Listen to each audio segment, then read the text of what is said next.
അപ്പോൾ ഗൈസ്, അത്രയും സിമ്പിളായിട്ട് ഉണ്ടാക്കാൻ പറ്റുന്നൊരു ചിക്കൻ കറിയാണ് ഞാൻ ഈ വീഡിയോയിൽ കാണിക്കുന്നത്. നിങ്ങൾ എന്തായാലും മസ്റ്റായിട്ട് ട്രൈ ചെയ്ത് നോക്കണം. അധികം മസാലയും കാര്യങ്ങളും ഒന്നും ഇടാൻ പറ്റാത്ത നല്ല കിടിലൻ ചിക്കൻ കറിയാണ്. അപ്പോൾ നമുക്ക് വീഡിയോ ഉണ്ടല്ലോ. അപ്പോൾ ഞാൻ ഇവിടെ ചിക്കൻ ഉണ്ടാക്കാൻ വേണ്ടിയിട്ട് ഒരു 4 സവാളയും ഒരു വലിയ തക്കാളിയും പിന്നെ കുറച്ച് വെളുത്തുള്ളിയും ഒരു ചെറിയ കഷ്ണം ഇഞ്ചി എടുത്തിട്ടുണ്ട്. അപ്പം ഞാൻ ഇതൊക്കെ ഒന്ന് ക്ലീൻ ആക്കി എടുത്തിട്ട് വരാവേ. അപ്പം ഞാൻ ക്ലീൻ ആക്കി എടുത്തുകൊണ്ട് വന്നിട്ടുണ്ട്. ഞാനിവിടെ കുറച്ച് ചിക്കനെ എടുക്കുന്നുള്ളേ. എന്നിട്ട് ഒരു പാത്രം അടുപ്പിൽ വെച്ചിട്ട് ഞാൻ കുറച്ച് എണ്ണ ഒഴിച്ചു. എണ്ണ ചൂടായി വന്നതിന് ശേഷം ഇഞ്ചിയും വെളുത്തുള്ളിയും കൂടി ഞാൻ ഇടുന്നുണ്ട്. അത് നല്ലപോലെ മൂപ്പിക്കണം, എണ്ണയിലിട്ട് നല്ലതുപോലെ മൂപ്പിക്കണം. അതിന് ശേഷം സവാള ഇടുന്നുണ്ട്. സവാള കുറച്ച് നൈസായിട്ടാണ് ഞാൻ അരിയുന്നത്. അപ്പം പെട്ടെന്ന് നല്ലപോലെ വാടി വരും, നല്ല ടേസ്റ്റും ഉണ്ടാവും.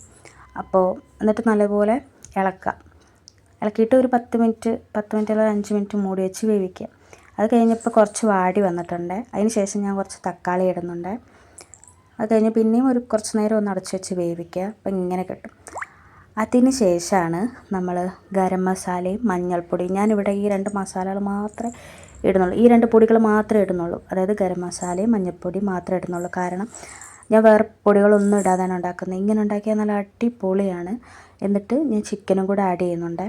എന്നിട്ട് നല്ലതുപോലെ ഒന്ന് മിക്സ് ചെയ്യുക. എന്നിട്ട് മിക്സ് ചെയ്തതിന് ശേഷം അതിൽ കുറച്ച് വെള്ളം ഒഴിക്കുക. എന്നിട്ട് ഒന്ന് ജസ്റ്റ് ഒന്ന് ഇതാക്കിയിട്ട് കുറച്ച് നേരം ഒരു 10 മിനിറ്റ് ഹൈ ഫ്ലെയിമിൽ 10 മിനിറ്റ് വേവിക്കുക അടച്ചു വെച്ചിട്ട്. പിന്നെ അത് കഴിഞ്ഞ് ഒന്നും കൂടി തുറന്ന് ജസ്റ്റ് ഒന്ന് ഇളക്കി കൊടുത്തിട്ട് പിന്നെയും അടച്ചു വെച്ചിട്ട് ഒരു 10 മിനിറ്റ് ലോ ഫ്ലെയിമിൽ വേവിക്കുക. അത് കഴിയുമ്പോൾ നമ്മുടെ ചിക്കൻ ദാ ഇങ്ങനെ ഇരിക്കും. നല്ല കിടിലൻ ചിക്കനാണ്, നല്ല അടിപൊളി ടേസ്റ്റാണ്. ഈ ഓവറായിട്ട് മസാലയൊക്കെ ഇട്ട് ഉണ്ടാക്കുന്നതിനെക്കാട്ടിലും കിടിലൻ ചിക്കൻ കറിയാണ്. അപ്പോൾ ഈ ചിക്കൻ കറി എല്ലാവരും ഒന്ന് ട്രൈ ചെയ്ത് നോക്കണേ. അപ്പോൾ ഗൈസ്, ഇന്നത്തെ വീഡിയോ ഇത്രേ ഉള്ളൂ. വീഡിയോ ഇഷ്ടമായ എല്ലാവരും ലൈക്ക് ചെയ്യുക, സബ്സ്ക്രൈബ് ചെയ്യുക. അപ്പോൾ വേറൊരു വീഡിയോ ആയിട്ട് കാണുന്നവരെ ബൈ.